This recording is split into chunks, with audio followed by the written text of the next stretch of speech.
So Chris Dows, who is Senior Lecturer in English and Creative Writing and also Programme Leader for our Creative Writing undergraduate programme. Chris himself is extremely widely published. He's worked across a number of comic and graphic novels. He's published his own novels, works particularly for the Black Library Press, but has also then expanded out into other areas, particularly with a recent novel set dealing with events around the First World War, and also then has a huge amount to say in terms of the process of creating audiobooks as well. Another aspect which we've kind of just touched upon in the conference as one of the potential markets. And just a heads up, Chris, I am going to ask you a couple of questions about that, because I know that you are one of the most experienced people we've got who's kind of been involved in that kind of that work in terms of your background. We're also joined then by Guy Mankowski, who is again lecturer teaching on the creative writing programs here at Lincoln, as well then having originally studied applied psychology, moved into novel writing in particular, and has a whole series of books that he's published, as well as also then not simply novels and non-fiction. So maybe be able to touch on that with your most recent book. So we're also hopefully going to be joined later this morning, I think she might be, having some connection issues, by Sue Healy, who's worked as a very successful playwright, which was partly the reason for talking about the transition, not simply from page to print, but also then brilliant. Somebody just said they've had their first story published with Black Library. But also then we'll be able to talk a little bit about that process of getting your material performed on stage. So it's intended pretty much as a kind of an informal chat, and as a means of introducing our two principal speakers at the moment, and then I say Sue when she joins, welcome to the world of chaos, Victoria. I'm going to ask each of the speakers to introduce themselves and say a little bit to begin with, that kind of the process of, if I go back, actually, this might be, I don't think this is too much of a tall order, but that first step you took of getting published, you know, what's the first major project that you became involved with, whether it's a book or, you know, some alternative form, and the process that you went through. And Chris, if you wouldn't mind, I'll start with you and then come on to you, Guy. Thank you. The first thing I ever had published, if we go right back to the beginning of my writing career, was actually in graphic novels and comic books. It was for an independent comic book company in the 90s in the States called Caliber Comics, who had quite a bit of success with stuff like Kabuki and some landmark comics. If you're a comic book fan, they were an independent publisher, but they were up there with they weren't quite the levels of Marvel and DC, because they were always the big ones historically, but they were quite a presence for a number of years. But also at the same time, I got published with a company called Malibu Comics, which was set up by a series of Marvel creatives who were just fed up with the way Marvel was going, and this was just before Marvel got into really, really big difficulties and filed for Chapter 9 bankruptcy and nearly disappeared off the face of the earth. A lot of people forget just how problematic Marvel was. It was in a real bad shape. So within a few weeks, even though my writing partner, Colin Clayton, and I had been putting stuff together for months prior to that, we got published in an independent comic book, and we also got published in a Star Trek title, Star Trek Deep Space Nine. That's how long ago it was.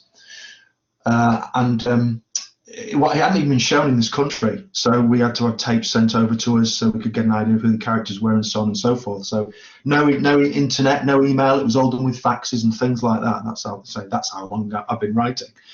And it was honestly a case of writing to publishers and saying, we've got some ideas for stories. Would you be interested in taking a punt with us? Now, things have changed quite a bit since then. The comic book industry has always been mercurial, to say the least, and the English comic book scene has just shrunk and shrunk and shrunk, pretty much down just to 2000 AD, you know, the home of Judge Dredd and so on and so forth. So I'm not going to say it was easier in those days, but it seemed to be that there was some wider opportunities for comic book writers at that point. So that was when I started. If you want to fast forward to about 7 or 8 years ago to my work with Black Library, that's got a lot of connections with actually an ex-student of mine, one of my first undergraduate students when I used to teach at the Grimsby Institute of Further and Higher Education when I ran the professional writing degree there. A chap called Nick Kime, he was one of my students, and then he knew that I was still writing fantasy and science fiction, and I finished with comic books a few years prior to that, and he approached me, unsurprisingly, in a pub in Grimsby and said, would you be interested in writing for Black Library? And I said, well, yeah, that would be great, because he knew that I could do serialized stuff.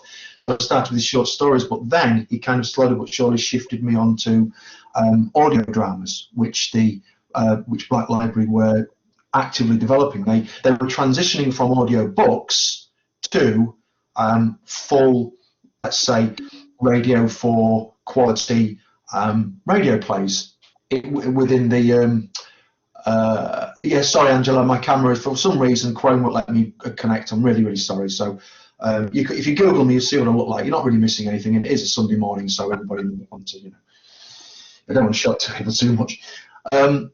Yeah, anyway, so audio dramas, it was kind of based on the fact that the Black Library, the Games Workshop, knew that I could write serialized stuff. They knew that I could write scripted stuff, so it all kind of came together along with my love for the genre, for science fiction and fantasy, and I've missed out about 20 years of other writing, going from the comic books to the audio dramas. But I'll just stop there so someone else can get a word in.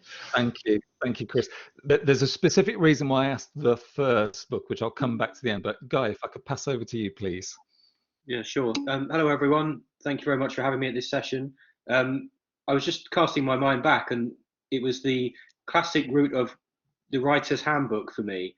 I would go to the library after work and I'd sit down with the Writers Handbook, the most up-to-date sort of edition that Putney Library, where I was working in a hospital, had at the time. And I would go through and I would find publishers and agents at the time where it said they were accepting commissions. And I did all sorts of daft and stupid and embarrassing things. I would write, for instance, I would write to agents with stories that were 12,000 words or 18,000 words. And the politest of them would get back in touch and say, okay, but what can we really do with this? We can't put it in an anthology. Do you have a novel? And most wouldn't reply at all. And when I started to sharpen up a bit, I saw there was an independent publisher also based in London, which was very fledgling at the time, called Legend Press. And every year they had anthologies for short story collections, which I don't think they have anymore, which is quite sad. But they might still do. That they were really hoping to kind of publish novellas and introduce new writers with collections every year. And what was quite interesting there is I had a story, I think it was about 12,000 words, and it was inspired by my time working as a psychologist in this brain injury hospital. It was a kind of a quite dark piece that was inspired by that. And Legend Press had a collection called 8 Rooms, and they were all stories set in one room, which they wanted. So what I did is I edited my story so it was set in one room, and I found that I'd missed the deadline, I think by about a week, for submissions, but I just sent it to them anyway. And I'm really glad I did. I'm really glad I was so disrespectful of the publisher's deadlines, because what happened is Lauren, who became the editor for my first 2 novels, got in touch and said, we are going to take a look at this story. We're not that happy with the stories we've had so far. We think there's still a bit of room. They then ended up publishing my story, A Body of Strangers, in the 8 Rooms collection. It got a couple of reviews, and I was mentioned in 1 or 2 of them. And then Lauren later got in touch, do you have anything longer, like a novel? And then that led to me getting my first novel, second novel. So it was a kind of a mixture of clumsiness, bloody-mindedness, and a bit of determination in the mix, and some real luck, really. And then that ended up getting me on that publisher's list as a novelist. Thanks, Guy. I was just going for both of you. The reason why I really was quite specific about that first book, or that first publication, is a lot of the chat and the questions that have been coming up for the past few days. As you can imagine, a lot of people attending the Writers' Conference, that they're looking to get into writing, and it's kind of yeah, it is a great story, and I remember you telling it to some other students on the master's course, so that's why I kind of wanted to revisit that. And Yes, indeed, Chris, earlier you, yeah. no, and Chris, I remember how you get into writing, because it's kind of, I think what people very often find from the outside, as it were, is kind of this assumption that there are these huge obstacles or these barriers, and actually a point that both of you kind of draw attention to is that that's starting with the independent sector, independent presses. When people are thinking of writing, they're very often thinking in terms of, HarperCollins, etc., getting those big book deals. And of course, that's not where most publishing happens. Yeah, there are ways and means, and your comments then sort of like, Guy, sort of ironically been a bit disrespectful of some of the deadlines and stuff like that. That with those smaller publishers, you find that there's a lot more leeway. And I think for a lot of our people, a lot of the delegates who have been here this week, they've kind of discovered that smaller publishers in particular, a lot of those groups, they will communicate, they will get in touch, and actually there aren't these massive barriers. Very briefly, just to round off, I won't talk actually my first book, but getting into publishing, because I have a similar experience when I talk a lot to people who want to get into journalism, and we had a session yesterday talking about making a living from your writing. I ended up not my first journalism. I'd done stuff as a student. I'd done internships and stuff like that. But answered an ad in the local paper for a staff writer. Turned up on the day. It's for a tech magazine. I was studying William Blake at the time. They sort of said, "Oh, we fired our editor." It was a really tiny organised outfit, about 3-4 members of editorial staff. They said, "Oh, we fired our editor this morning. Do you fancy the job?" And I kind of went, "Yeah, why not?" And took a punt on it, and then ended up getting an awful lot of commissions and stuff out of that. But actually, my entry point to that had been, I used to be mad on games. So I used to write loads of games reviews and stuff like that. So I had a little portfolio I could take along. So for me, my advice very often is I think it's a comment that Dan, who's one of the other conference organizer here, made yesterday. You have to deal with rejection, and I think that's a point that lots of people struggle with. But actually, if you keep sending stuff out, and you're a good, you've got the basics of literacy, and you can write good copy, and there's not a huge amount. Yeah, why not? Actually, I fully agree with that. There's a number of jobs I've got over the years where it's been kind of, I'll work out what to do as I'm doing the job, as it were. On the job training is very important. But work the basics of writing, that you can produce clean copy, that you are literate, and then just keep knocking on doors virtually in most cases. What I kind of wanted to ask both of you about, because I know you're both incredibly prolific and both engaged in a huge amount of publications over the years. I wanted to ask actually about, if you'd like to say a little bit more about some of your more recent projects, and I'll leave it up to you, whichever one that you want to talk about. But Chris, if I can pass to you, sort of if you could take us through what's been happening with one of your most recent treasured projects to get it from page to print, from your manuscript to print. One of the things that you find if you work with companies like Black Library, or really this it doesn't matter, any big company, particularly a franchise, is that you'll have periods of absolute madness where you're just working and working and working, and then you'll basically feel as if you've been abandoned for about 18 months to 2 years, because there's so many people. So many people. Black Library in particular has such a massive turnover of editors and staff. It burns people out. It really is a proper organ grinder of an organisation. You might ask, well, why would you do it then? Well, because I love it. I wouldn't have kept on going through all the pain and suffering of being a writer if I didn't love it fundamentally, and the teaching of it as well. I love teaching. In fact, I've been teaching writing as long as I've been writing professionally, which is 26, 27 years. And what I've found is, and unfortunately, the C word, COVID, has really screwed me up over the last 18 months, because all the audio dramas you can imagine, no one can go into a studio to record. So what I've found is that 2 of my projects, I've got 2 fully written and approved and ready to go audio dramas that are just sitting there and have been nearly just under 2 years now. So what I've done is I've switched to writing some short stories, which I've been meaning to do for quite a while, and I had a lot of ideas, and I've been developing them. That's my project at the moment, and I'm sending a few. There's quite a few online publishing science fiction and fantasy publishers, including the big ones like Asimov Magazine and Analog and things like that, which I've also sent to before. I may get published with them, I may not. If not, I'm going to go to a small press that I've got an arrangement with, and I'll publish it through them as an anthology towards the end of the year. What I think the question about being prolific quite often has got to do with having possibly more than one approach to your writing. If you put all your eggs in one basket, quite often you will find you become increasingly frustrated by having to work to somebody else's timescale. You never ever get to work to your own timescale or to a timescale that suits you if you are a jobbing writer. You are always at the beck and call and mercy of people who don't talk to you for 18 months and then want it the next day. And that's the reality of it. So you have to kind of develop, first of all, a flexibility, and secondly, a very, very thick skin, and thirdly, infinite patience, on top of continuing your passion for wanting to be a writer, to wanting to tell stories, to wanting to have the best story that something can be at that point. You never ever say the story is finished, because the story is never finished. It's only ever as good as it can be at that point. So that's the thing that you learn sooner or later.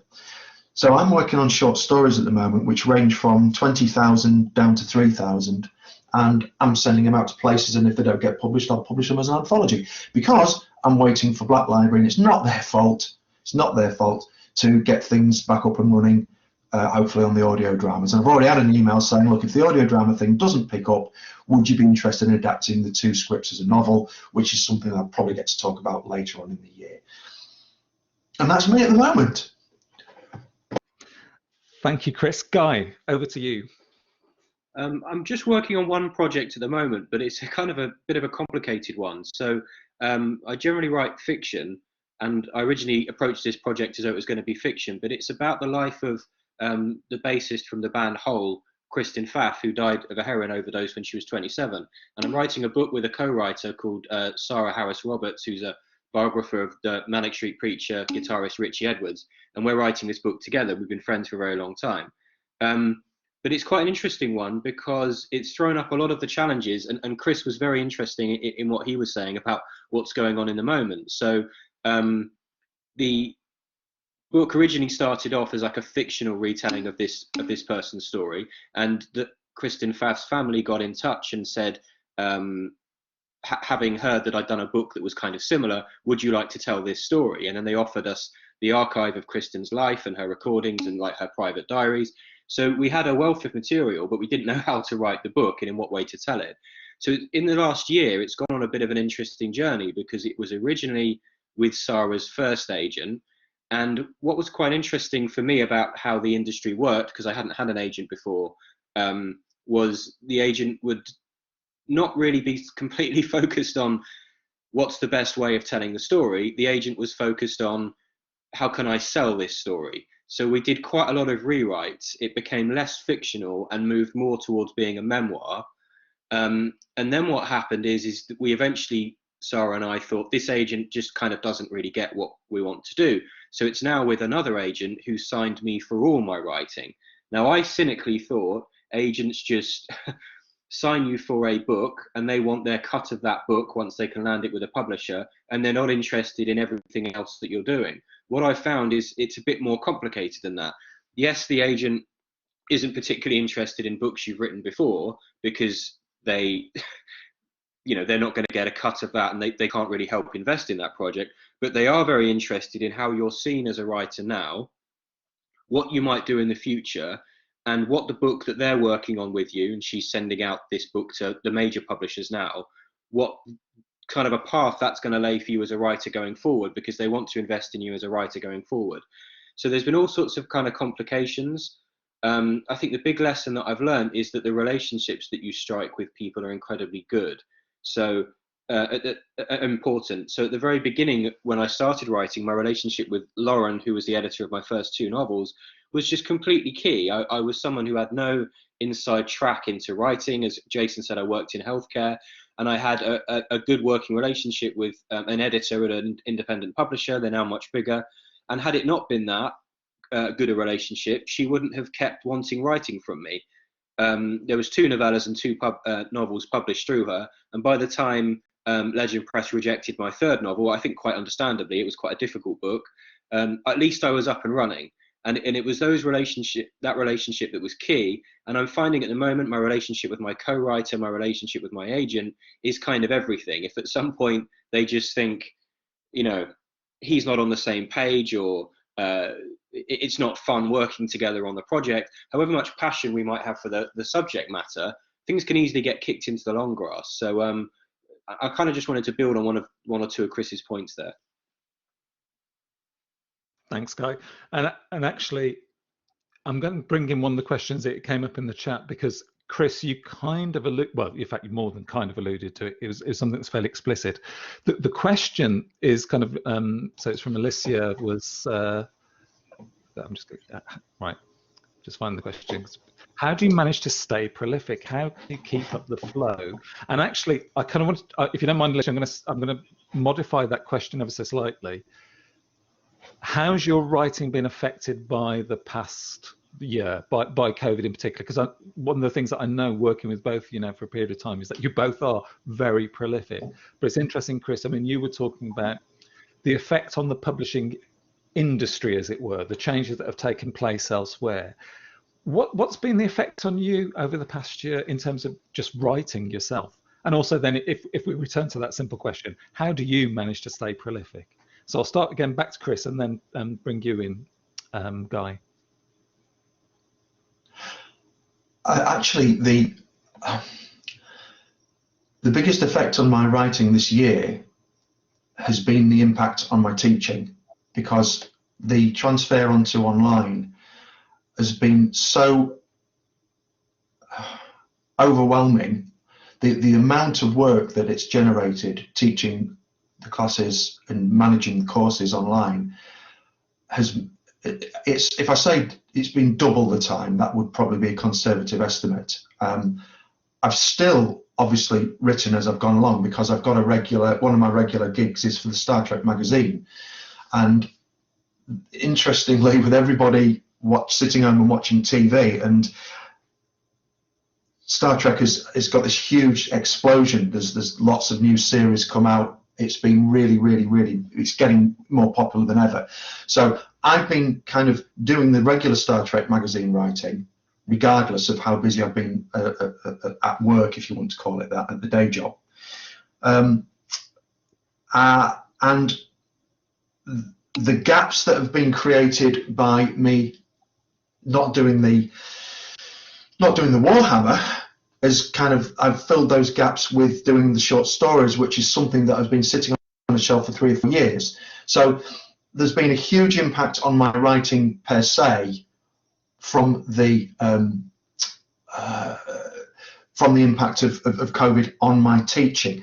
I think if I'd been like not running the program, if I'd been like an associate lecturer or something like that, I can imagine I would have written a lot more. Otherwise, I would have gone mad just for something to do. But it's just been really difficult to manage the increased expectations of students, which is not a criticism. It's just the way it's been in reality to teach at the levels that we're teaching. But I just keep on writing as much as I possibly can, whenever, and hope that, you see, one thing that's really important is that, to me, and I know to Guy and to Jason and to the whole creative writing team here, is that we teach what we know. And I've always felt that you cannot bring a legitimacy to creative arts teaching unless you're a practitioner. Now, that's a rather sweeping comment, and I've had several conversations, arguments with people over the years about this. But we all share what we experience as writers, and I think that is just as important as how do you structure a three-act narrative, frame tags, triangle, all that kind of stuff. Yeah, that's fine. But what about the realities of being a writer? And what about the realities of being a writer and having a job so you can survive? Because there's very few writers who make a living out of just their writing. It's something that we all aspire to, but I've never quite managed to do it. So if you're serious about being a professional writer, you need to also to understand that there are going to be other pressures on you because you've got to pay the bills, and that can affect your mood. You almost have to become creative on demand to be a professional. I think that's the professional part of being a writer. So I know it's a little bit of a rambling answer to this, but I'm hoping I'm coming back to the point that COVID has kind of, yes, it's had a huge effect, but actually my writing output has been decreased in one area, but it's increased in the other. So I've tried to balance it out by that. Brilliant. I hope that was of some use. Thank you. Guy? I think that the more that life has been stressful with COVID, the more writing has become an outlet, is the honest answer of it. I don't have some of the challenges other writers have. I must concur with everything Chris said. I didn't think it was rambling, Chris. I think it's a very articulate kind of insight into what the situation's like. I found that in terms of giving an answer that's hopefully going to be useful to people, I really think it's about finishing projects. The number of writers who I talk to who are, wherever they are in their career, they have things that they keep on shelves that they don't finish off. And yes, there's life challenges going on and there's things that are getting in the way. And I totally understand that. But often I just hear in the grain of people's voice when they tell me why they didn't finish something, it's often not the reason they're giving as to why they didn't finish it. They just didn't finish it. And I hope that Jason and Chris will back me up on this. We will have all had publishers and agents say to us, I need this by Tuesday. And we are able to do it by Tuesday. We stay up all night, whatever you want to call it. We drink a load of gin, but we do somehow turn it in and get it done. And I think that if I'm being kind of really brutally honest as a writer amongst writers, you find out about yourself when you're under time pressure. And I've worked with people where I've thought, they're never going to finish this book. It's just not going to get done. And I was wrong. I was cynical. Something came out of them when they were under pressure and they got it finished. So I really think, I remember the writer Joe Stretch saying to me, the reason he'd had a few books published and he was in his 20s is he just finished the projects. And it really stuck with me that if you finish with them and then you give them what they deserve, you give those books a decent crack, you send it to 10 people, at least then you can say, and I've done this a few times, I finished this novel, I sent it out to 20 people, they didn't like it, and what I then tend to say to myself is, the novel wasn't that good, Guy. 20 people, and okay, there could be some divine injustice going on or it didn't land with the right people, but my private view is, once 20 people have seen it and none of them liked it, maybe it wasn't that good, and then I move on to the next project. So I don't kind of abandon something unless I've really finished it and given it everything I could, but I stick with it and go down with the ship a lot of the time, is the truth. I think there's a couple of people said there's comments, something to be said for a deadline. I will just add a personal thing that an editor I worked with for the best part of 10 years, and I'll be honest, I don't think it was my greatest writing. It was for a magazine, and I was knocking stuff out because I'm also a hack at times. And I found out from a friend later on that the reason I constantly got work from her was if she said it needs to be on Thursday morning, I would get it to her Thursday morning. And I was one of virtually the only writers she worked with who actually just did that. So she just knew that if she asked Jason to do something, it would be there. If I couldn't do it, I'd say no. But if I said yes, it would be there on the and day. Under stress, and you can correct me if I'm wrong, what she thinks is, I need it to get done. I know Jason will get it done. I mean, Helen's just given a great answer of someone under a lot more stress than I've ever been, who's managed to finish a memoir. If you get a reputation as being reliable, look at the doors it's opened for Jason with how much work then came through. It's exactly the same for me. I mean, I've had editors tell me that they will take inferior writers, and I'm not saying any of us are inferior writers because we're on time. They will take an inferior writer who's on time to someone who's a bit of a diva who's, oh, you'll get it when I say so, to the size that I think it should be. No, you won't have a career, not with a lot of editors, particularly in non-fiction and creative non-fiction and in longer form non-fiction, because they just need to get those deadlines and fill that space, and that's that.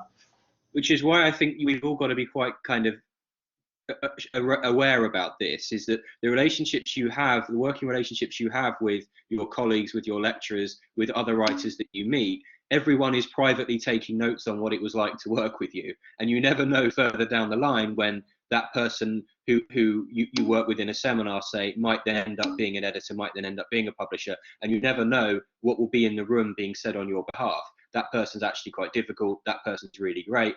I once had dinner with a publisher, and I was trying to convince him to publish a book of mine. He published one, and he then didn't publish the next one, but he was really keen to. And he said, I haven't even seen your book, but I just liked working with you, so I'm probably going to publish it because we had fun. And I just thought that was so interesting. And he made to me a distinction between books that he loves that he publishes, which he said are about 20% of his books, and 80% of the books which he publishes, which he just thinks will sell. But he was saying, you know, you've got a 20% crack with me just if I like working with you. One of the biggest jobs I ever had was working for a periodical called the Star Trek Fact Files, which was a good few years ago, and it set itself up the task of covering all the different aspects of Star Trek up to that point. I think it was up to about Star Trek Voyager, if you're a Star Trek fan. And I walked into it at about issue 30, and I did a couple of test articles, and then I ended up doing 604. So obviously they enjoyed working with me, but on a couple of occasions when I went to conventions, it was made really clear that they were trying to get rid of the contractual American writers that they were working with, because A, they were far more expensive because writing is unionized over in the States, and B, they just basically felt they could get away with what they were doing. And the biggest issues that my editors, I went through 3 editors over 4 years on that periodical, was the American writers. They just constantly moaned about the fact that they were contractually obliged by CBS Paramount to use these people for certain amounts of work. They cost 3 times as much as the British writers, and they took twice as long. And it can be, depending on particularly if you start specialising in writing, and Jason will know this, it can be a very small pond that you're swimming around in with editorial staff and production staff, and you have to be very, very careful sometimes what you say to people. If I could just come in, I have one it's really relevant to a comment you just made. It's the American market, and actually one thing I would say, particularly, I'm kind of guessing that most of our delegates are in the UK. Do look for opportunities for American publications, because we are 2 nations divided by a common language.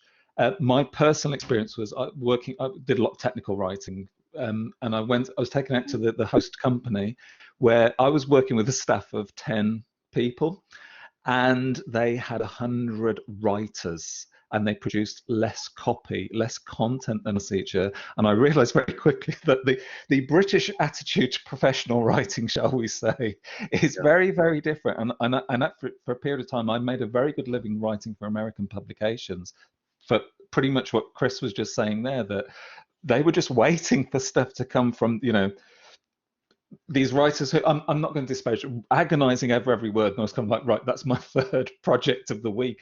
I've just got to get this done, etc. If you don't mind, I'm going to bring in one question because I think it follows on. Sorry, Guy, you were going to come in. So is there anything else you wanted to? Just a very quick point, and I'm just trying to clear the foothills here of this conversation at the most difficult end of it. Is we're very emotional about what we do as writers. We're sensitive to the world. That's why we write. But it's so important that we don't get so caught up in our emotion that we fall out with people, because I have a very good friend who's a writer who I like very much and is very, very talented, and he was treated quite badly by a publisher that he was working with. He was just kind of messed about quite a bit. But what he did is he kind of took up arms against this publisher. And what I said to him at the time, which has kind of turned out to be true in fairness to me, is that he's always going to be the publisher of that novel of yours. And if you fall out, it's like a child of yours being in custody of someone and you're not speaking to each other. Don't fall out. However difficult and unreasonable people can be, there are things that you can say that you then can't take back. So this is the kind of the dirty end of the importance of having good relationships with people, is however frustrated we sometimes get, and believe me, I've been incredibly frustrated with people, I try and find a way not to let on, because then you don't know what's going on in their lives. the dust can clear, and then your relationship is good again, and you're able to work together. But there were various points at which you could have fallen out, and you look back and you go, God, I'm really glad we didn't, because then a few months later they might say, let's do another edition of your book, and you think, oh wow, I'm really glad I didn't tell them what was on my mind that day, because as convinced as I was that they were an awful human being, I was wrong. I just got caught up in myself. So I've learned a bit about that as well. That's really good advice, actually. It's interesting as well. This is an occupation that people get very emotional about. I want to bring in some of the questions, because actually there's one in particular. I picked it up about 10-15 minutes ago, and actually it seems to develop from where our conversation was going. So the question was, would you say that networking and the consequent nepotism is more important than the integrity of the writing? What I'd like to do with both of you in a moment is actually to tease out a bit more this thing of relationships, because I think that's something that's becoming very clear, that actually writers are engaged in relationships with editors, agents, etc., publishers. But I'm just going to start with one little anecdote. There was a writer, a very famous writer that I employed a few years ago on a course, who I will never employ again, not because I love their work. One of the reasons I got them in, I absolutely adore their books. But when a student asked them, how did you get started in writing? They said, oh, well, I fancied doing some XYZ. I'm not going to reveal I don't want this person to be identified for a whole host of reasons. I wanted to do some reviewing. So I phoned up the editor of a national newspaper who I'd been to school with. And he said, oh, do you fancy becoming ex-editor? And I said, why not? You know, and I was just in the classroom, the students just going, great. So I didn't go to Eton, which was where this person had been. And actually, I think there are elements of nepotism that exist very much in the industry. But actually, I'd say, particularly knowing the three of us talking here today, we did not come from those backgrounds. So actually, rather than just answering the question about nepotism, if we could just explore a little bit more this notion of relationships that you build with editors, agents, and publishers. Actually, Guy, if you don't mind, I'll bring you in first, because it's kind of following on from the advice that you were just giving. Well, I really like what you just said, Jason. I think it's a really good point. It is about relationship building, I think, rather than nepotism. I'm sure nepotism exists, and it's very hard for me to get out of my own way and to know to what extent, being from the demographic I'm from, to what extent I benefited from it. I'm sure I have, but I'm going to try and give an answer that sort of scrutinizes what I know from my own experience. I'll give a quick example. Sarah, who I'm writing a book with now, she wrote about a certain musician years ago, and I think she got in touch with me just to say she liked something I'd written about him, and we just ended up having a kind of an exchange of messages over Facebook, just when Facebook was new. And what happened further down the line is I wrote a book which was kind of inspired by that musician, and Sarah was struggling. I don't think she's going to mind me telling this story, for various reasons, finishing the book that she was working on. And someone within the industry got in touch with me and said, would you basically be prepared to stab Sarah in the back, take this book off her and finish it, and we'll pay you X amount of money? And I said, no. Between all of us here, I would have loved to have written the book that she was working on, but I said, no, I'm not going to do that. And the first thing I said when I picked up the phone is, if you're asking me to take this book off Sarah, I'm not going to do it. She's the best person to do this book. What happened is, a few months down the line, Sarah had finished the book and it was very successful. What then happened is, further down the line, I had an idea for a book, and I said to Sarah, would you like to work with me? And she said, yes, I would. I trust you. You had the opportunity to stab me in the back and you didn't do it. And then what happened is, Sarah started saying to her agent, I'm being rather indiscreet here, I want you to take on Guy. I want you to take on Guy. I want you to take on Guy. And the publisher and her agent had no kind of particular interest in me. But in the end, her publisher was like, okay, fine, I'll look at Guy's stuff. And he ended up, for a while, representing the book that we were working on, purely because Sarah had this sense of loyalty that I want to try and pay Guy back. So it was a real kind of insight for me into how relationships and the loyalty is important. And that's my kind of story. I learned something from that, but I'm not quite sure what. Thank you. Chris, relationships with editors, publishers,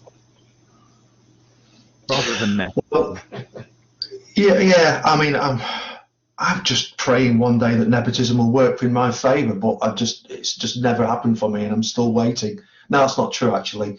I suppose if you call Nick Kime nepotism because he was an ex-student of mine and he asked me if I wanted to work for Warhammer. Now, relationships, it's really interesting. It kind of depends on what you're writing. I've never had an agent in 26 years, not for the want of trying, but I've had lots and continue to have lots of relationships, good relationships with editors, particularly with non-fiction and with Games Workshop, with Warhammer.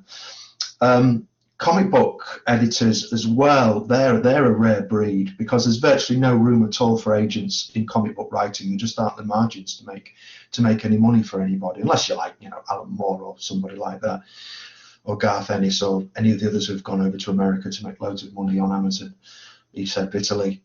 Yeah, the relationships are really important, and I'll say that over 20 odd years, I've only really had one bad relationship with an editor, and they didn't last longer than a couple of months. So you kind of think, is it me? And actually, no, it wasn't me at all. It was them. They got sacked and then they were replaced.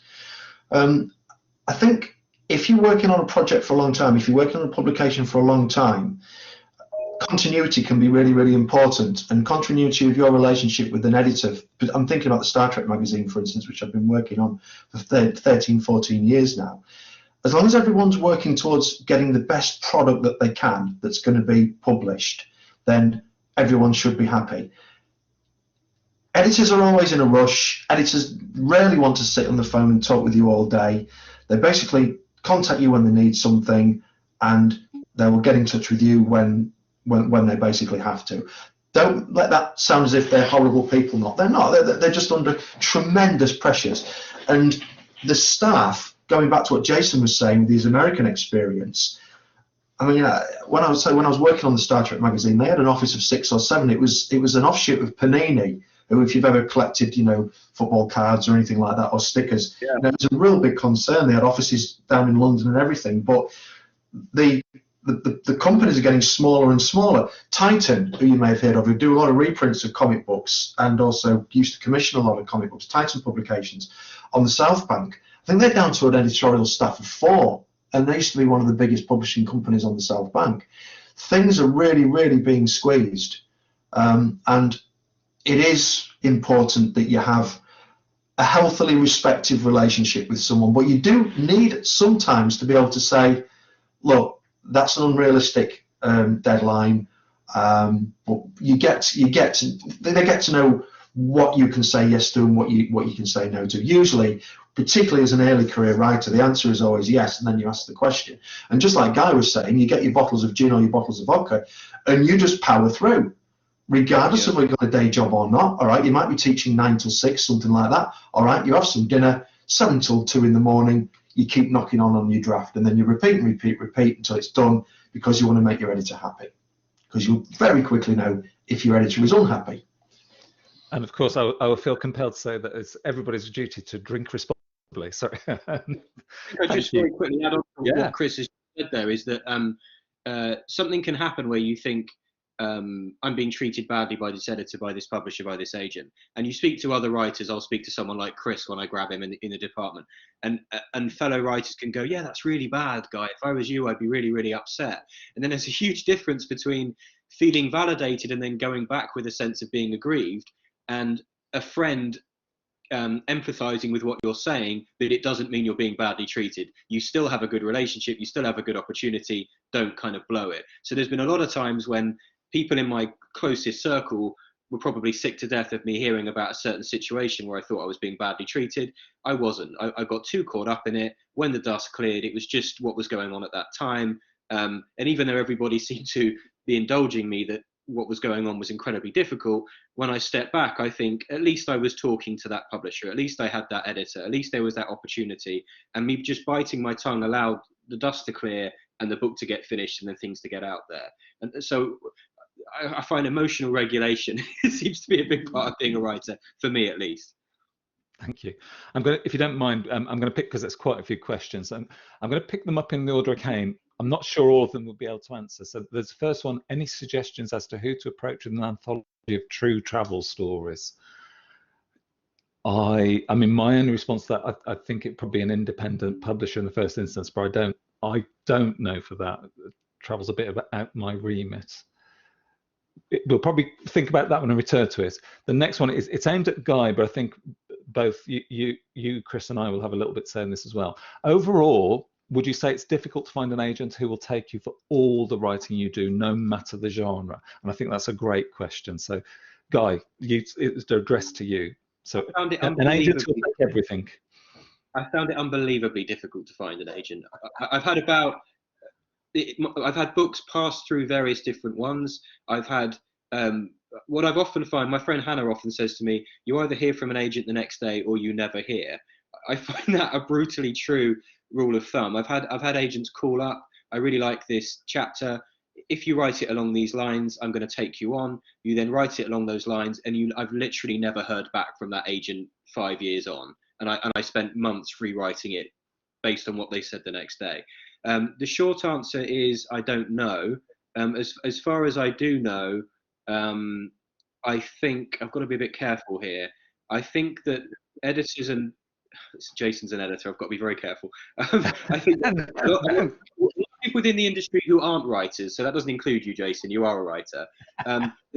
There can often be a sense of, this is our list, and this is what will work, and this is what won't work. And I was talking about this with a writer last night. The difficulty I have with this idea that there are gatekeepers that know, and they're educating us as writers that don't know, is that the list ever changes and evolves. And just because something just worked, it doesn't mean if you write that book, it will then work again. So I've often gone into agencies' offices, very excited. I've been, called down to London, bring all your books. I really want to work with you, Guy. And all that has happened for that half an hour discussion is they've waxed lyrical about how they think I could be the new this. And you walk away going, but I'm not that, I'm me. And part of me thinks, okay, I'll try and be this cool thing that you think you can turn me into, and it doesn't work. So whether or not I have now found an agent who likes what I do remains to be seen. But I think that often there are different commercial pressures working on people. And yeah, finding an agent who accepts you kind of for what you are and for what your list is, I think is very difficult. The short answer is you'd have to have demonstrated that you could do all of those things. If they had the evidence you could do all of those things, they can then go out and bat for you. I think the last thing I'd say is, what I've really learned is you have to arm your agent. I can't expect my agent to go and say, let's give Guy this publishing deal because he will deliver this, unless my agent can evidence that I can deliver it. So I'm learning to do things that allow my agent to go out to bat for me, and they have the evidence that I can deliver for them. They're representing you, if you see what I mean. Thank you. That's really helpful. I was going to follow up with just to develop that question a little bit for Chris. You said that in 26 or 28 years, Chris, you've never had an agent, but you've tried. Do you want to say a little bit about your experience or your attempts or desire not to have an agent or to have one? Well, it's as simple as that. I mean, for the first 10, 12 years, I was working in a market that didn't really have any space for agents. So with comic book writing, so I wasn't, the nature of what I was writing didn't require an agent, shall we say. Everything was done directly with the publishers, and it was prolific. It wasn't terribly well paid. Then I transferred onto the non-fiction while I was coming to the end of the comic book writing. Again, that was done directly with the publishing company. Then I actually, something I don't talk a lot about is for 3 years I had my own training company with at that time my brother-in-law, and it was for security training, X-ray security training. It was all very kind of hush-hush stuff, bomb detection, that kind of thing. And again, that was all done directly with the companies that we were doing the training materials for, the airports and things like that. It was really only until I got to, let's say, 10 years ago, when I was doing the short stories and the novels for Games Workshop, and I came to my first big hiatus with them for various reasons, and I started writing my own stuff when I started sending things out to agents. I think I sent 30 or 40 agents, something like that, got replies from half of them, got close with a couple. This was for my first novel that I wrote called Locomotive, which is a drama set in the Second World War. And while I was developing this, A friend of mine was who he used to edit my stuff for me. He used to act as story editor and line editor. He started publishing a few books of his own stuff. This was when Amazon was really sort of like getting underway. And he said, well, look, I mean, it can't be that you're a crappy writer because you've got hundreds of publications out there, and I was getting some good reviews with Black Library. So just wrong person at the wrong time. You know, I didn't really put a lot of effort into getting an agent, I'll be honest with you. So I just published it through Amesbury Press, which was for my friend and I, kind of our off-print. Plenty of people do it. A lot of academics publish their stuff through their own ISBN numbers, folks. That's something worth finding out. So really, agents, I've never really been that bothered. It would be nice to have one, I guess, but I'm not fussed because there's other ways to make money out of writing and be a professional published author without having an agent. So that's it, really. It might sound a bit flippant, but that's just basically been my experience. Definitely, the first kind of, I think I had 5 books without an agent, and I would just go straight to the publisher. So what happens is life gets more complicated. You know, you have to think about your co-writer, you have to think about your agent, you have to then think about the publisher you're then working with. When I was working directly with smaller independent publishers, me and my editor could hash out between us how we wanted the book to be. There'd then be a book designer, fine, but it would be a small team, and that led to other things. When they were then promoting my book, we all were on the same page. I'm obviously striving to have a really major publisher for the next book. That's what I would like to have for the first time. But I know from friends of mine that have major publishers, that's going to come with complications. You're going to be far further down the pecking order. That you're probably not going to hear back from them the next day. It will look great because you're with a major publisher, but you won't get the same kind of focus that you'd get with a smaller one. So, you know, yes, you can do things on a bigger scale if you have a bigger team like publicists and agents, but I think that there can sometimes be a trade-off there. Thank you. Forgive me, just because of an eye on time, I'm going to plow through some of the questions. I think next one, I'll direct to you, Guy, because I think you'll have more experience of this. If you're writing a fiction piece about a famous person, are there legal issues around what you're doing? What do you need to do about this? Yeah, there are legal issues. Really hell yeah. Like how much I can talk about. Okay, I think that I've learned is that if you get a deal, if your agent gets you a deal, all different publishers will have all sorts of concerns. I want to take this book on, but legally it's going to be very complicated. If you and your agent can get over the line and you get a deal with that publisher, okay, the publisher will then have to deal with the legal problems. Okay, so I'm not in any way advocating you misrepresent yourself in some way to get yourself the publishing deal through your agent, but this is what I mean about your agent having to go out and bat for you.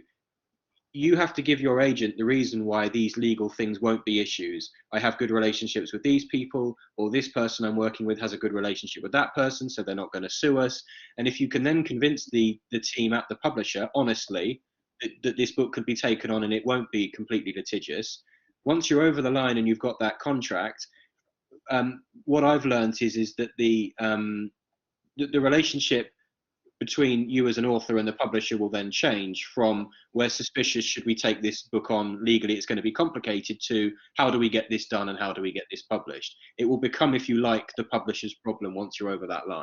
I think that's a kind of a reasonably concise answer as to where I'm at with it now. Thank you. I'm going to end that. There's a great question from Hanani, which I think we can all briefly contribute, and then we'll wrap up the session. And also, Dan, my huge apologies, I forgot to bring you in for the announcements at the beginning. It all goes wrong when we break up our normal procedure for the day. So I'll end with this final question, then bring in Dan to make some comments at the end. So the question is, if you can share 1 or 2 takeaway advice suggestions from your experiences, what would it be? And I'll start with you, Chris.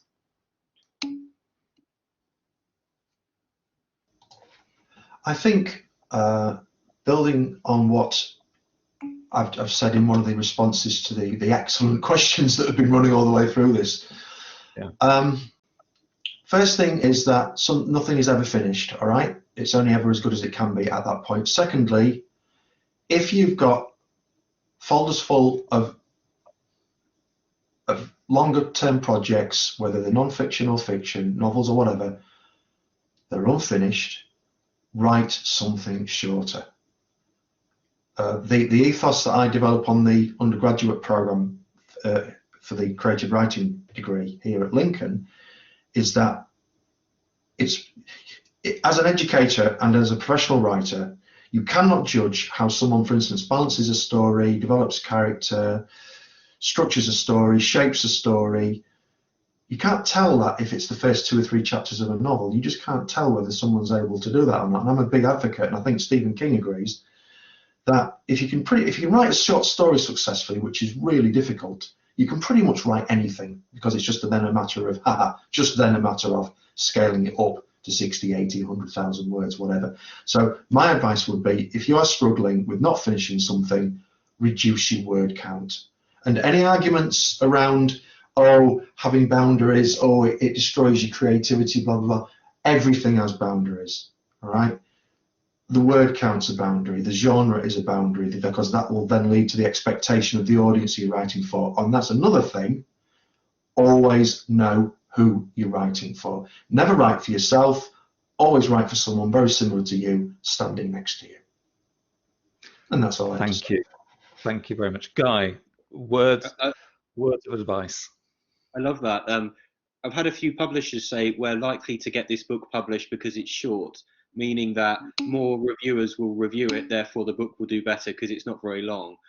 I think my little bit of reflection on this would be that what you're doing in your head as a writer, as an artist, is hugely important. It might be the most important thing you feel more invested in than anything else, but you are a very small part of an incredibly complicated network of agents, publishers, writers, teachers, which are connected with each other. I think that, and also you're working, if you're in it for the long haul, which I take it you all are, to sit and listen to us for as long as we have, it's worth keeping an eye on the long haul. You never know when you might want to go back and rebuild a relationship that you had and resume it, and you never know when you might have to work with someone who you once found difficult and who isn't difficult anymore. It's worth bearing in mind you're a small part of something very big, and bear in mind you're in it for the long haul.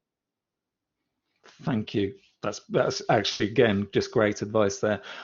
If you don't mind, I'm gonna wrap up with a piece of advice which actually picks up on some of the questions that have been asked throughout the conference, etc. I'm thinking particularly of people who are just starting out, and you see this massive mountain called publishing, and you think, how the hell do I scale that? And my advice is pushing this metaphor as I can very badly. People look towards the mountains and ignore all the foothills around it. There are so many publishers around there. Similar to Chris, I've never had an agent in 26 years. I have actually, I mean, 3-4 years ago, a couple of agents were approaching me because they wanted to represent me. That's a project they knew I was doing.